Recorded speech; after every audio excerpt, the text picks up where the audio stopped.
जितना आपका गोल लाइफ का लंबा होगा ना, उतना आप रिस्क ज्यादा ले सकते हो। लोग गलती क्या करते हैं शालिनी जी, कि वो देखेंगे कि यार मेरे को अगले साल है ना 10 लाख रुपए चाहिए गाड़ी खरीदने के लिए, तो मैं काम करता हूं, मैं स्मॉल कैप फंड्स में डाल देता हूं।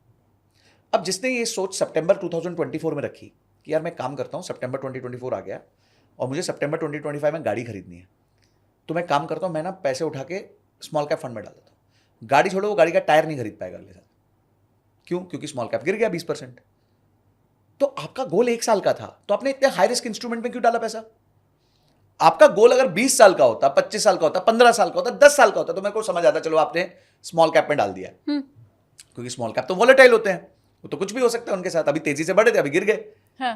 तो आपको ना अपनी जो, देखिए हर इंसान के एपेटाइट के हिसाब से, हर इंसान के हेल्थ के हिसाब से, हर इंसान के क्या कहते हैं, बीमारियों के हिसाब से उसकी थाली बनती है।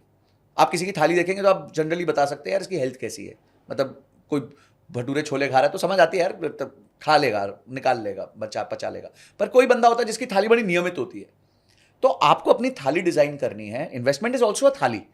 बहुत सारे इंस्ट्रूमेंट्स हैं, स्मॉल कैप है, मिड कैप है, लार्ज कैप है, फ्लेक्सी कैप है, डायरेक्ट इक्विटी है, गोल्ड है, उसके रियल एस्टेट है, क्रिप्टो है, बहुत कुछ है जहां पैसा डल सकता है।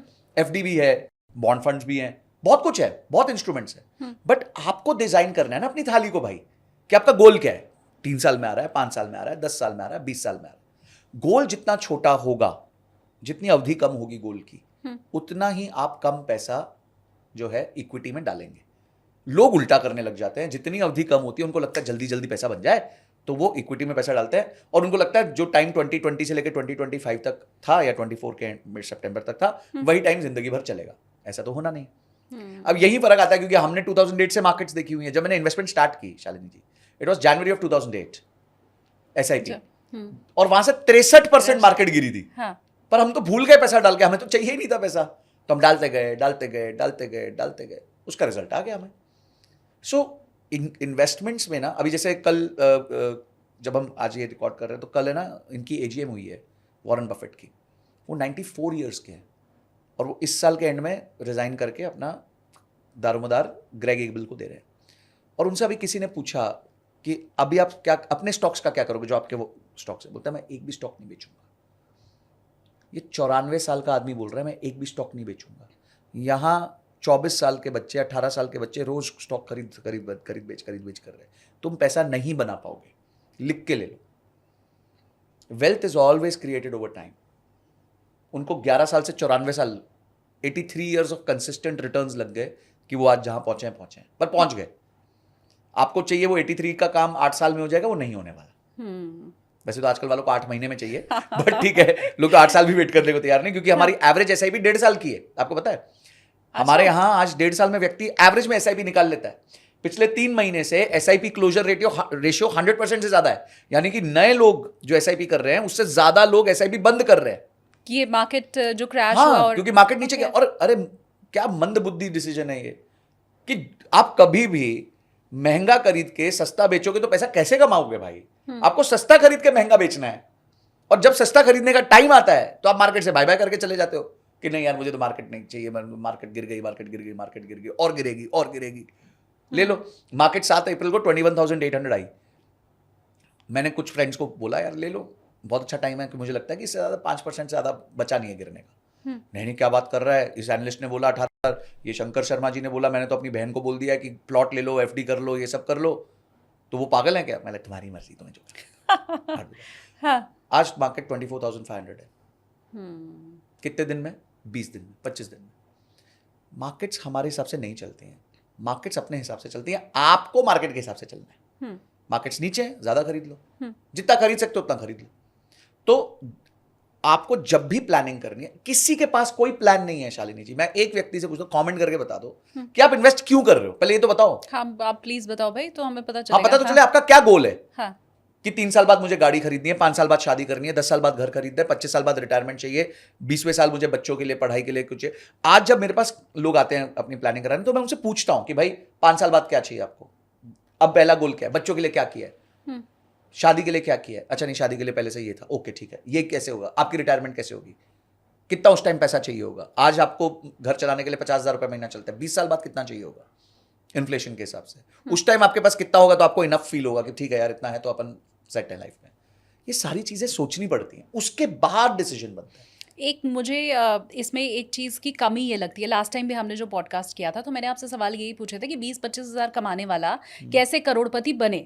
अब 20-25 हज़ार कौन कमाता है? जो बहुत यंग होता है या जो फ्रेशर होता है, उसकी वो जॉब होती है। वो पॉडकास्ट अगर आपको देखना है तो मैं डिस्क्रिप्शन में उसका लिंक दे दूंगी, आप उस पर क्लिक करके वो संजय कटोरिया जी का पॉडकास्ट देख सकते हैं। अभी प्रॉब्लम ये है संजय जी कि 20-25 साल का युवा जो 20-25 हज़ार रुपये कमा रहा है, उसका ना कोई गोल होता है, ना वो फ्यूचर के बारे में सोच सकता है। वो आज में जीता है, आज कमाता है और सारे पैसे खर्च कर देता है। वो माता पिता के साथ रह रहा है तो उसको रेंट देना नहीं है घर का, उसकी शादी हुई नहीं है तो उसको बीवी के खर्चे उठाने नहीं है, बच्चे हुए नहीं है तो उसको ये सोचना ही नहीं है कि भैया उनकी शादी भी करानी होगी या उनकी एजुकेशन के लिए चाहिए होगा। तो 25 से 30 साल तक तो वो जो कमाता है वो उड़ा देता है। लेट मैरिजेस का फैशन अब शुरू हो गया है, तो आप लेट शादी करते हैं, लेट बच्चे पैदा होते हैं, तो आप जाके कहीं 35-38 साल की उम्र में ये सोचते हो, जो आप कंपाउंडिंग वाली बात कह रहे हो ना, वो आधी तो देखिए यहीं गायब निकल हो गई ना। आप 35 से 38 साल तक की उम्र में आप अब ये सोचना शुरू कर रहे हो कि फाइन मेरे बच्चे को 12th के बाद जब एजुकेशन के लिए पैसा चाहिएगा तब मैं कहाँ से लाऊंगा। तो वो शुरू ही करता है 35 से 40 की उम्र में। अब हम आज पीछे वालों को एजुकेट ना करके 35-40 साल वालों को अगर एजुकेट करें कि अभी तक अगर आपको कंपाउंडिंग का फायदा नहीं मिला है, आपने इन्वेस्टमेंट नहीं किया है, तो आप आगे कैसे कॉर्पस इकट्ठा कर सकते हो अपनी रिटायरमेंट के लिए।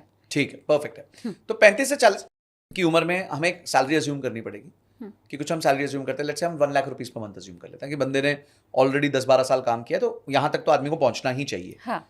और नहीं पहुंच पा रहा है तो भाई तुम कुछ गड़बड़ कर रहे हो लाइफ में, एक्टिव स्किल्स पे काम करो, पहले तो वो ठीक कर लो, वो वाला साइड लाइफ का ठीक कर लो। या मैं मान लूँ अगर वो Tier 3 सिटी का है, हाँ। तो आपका जो आप परसेंटेज बताएंगे अकॉर्डिंगली वो एडजस्ट कर सकता है, राइट? बिल्कुल बिल्कुल। ठीक है। मैं आपको बताता हूँ, जो मैंने केसेस देखे हैं आज तक जितने भी, जो 35-40 के आसपास, उनके पास एक बहुत बड़ी प्रॉब्लम है, और वो बहुत बड़ी प्रॉब्लम है उधार। एवरीबडी थोड़ा शायद हार्श हो जाएगा, मोस्ट ऑफ देम, मतलब I would say at least 80% plus जो भी मेरे पास केस ऐसे आते हैं, वो पहले डेट से स्ट्रगल कर रहे होते हैं, उधार चल रहा होता है। अब उधार दो प्रकार के होते हैं, दो ही प्रकार के होते हैं, एक गुड डेट होता है, एक बैड डेट होता है। गुड डेट होता है जब आप उधार लेके क्रिएट करते हैं।